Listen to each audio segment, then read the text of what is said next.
Hello everyone, আসসালামু আলাইকুম। সবাই কেমন আছেন? গতকালের ভিডিও এটা।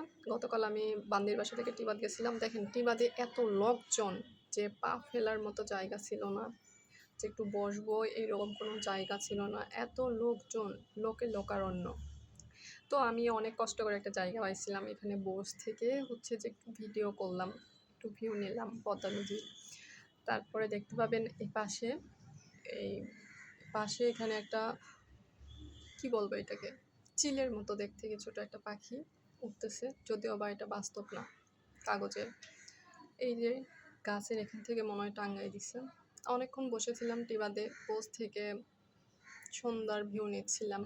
পদ্মা নদীতে নৌকা ছিল, আমার এই সময় একটা কবিতা বলতে ইচ্ছা করছিল। এই আর কি বের হয়ে যাচ্ছি গুটি গুটি পায়ে। সামনে হচ্ছে আমার চোখ পড়লো এই দোকানে, এটা মাটির জিনিসপত্র। আমি এখানে আসলে আটকায় যাই, কি বলবো। তারপরে গাড়ি নিয়ে আমি রিক্সা নিয়ে চলে আসলাম আমার গন্তব্যে। এই যে যাচ্ছিলাম, রিক্সাওয়ালা মামাজের যে এত ভাব, এখান থেকে আমার মেসো অবধি 60 টাকা 80 টাকা 70 টাকা অবধি চেয়ে বসে। কি আর বলবো, অনেক কষ্টে একটা ম্যানেজ হয়েছে। তারপরে আসলাম এই যে রাজশাহী কলেজ। রাতের রাজশাহী কলেজে এত সুন্দর লাগে, আপনারা না দেখলে বুঝতেই পারবেন না। দেখেন রাজশাহী কলেজ। এই তো আমি প্রায় আমার মেসির কাছে চলে আসছি। সবাইকে ধন্যবাদ। আল্লাহ।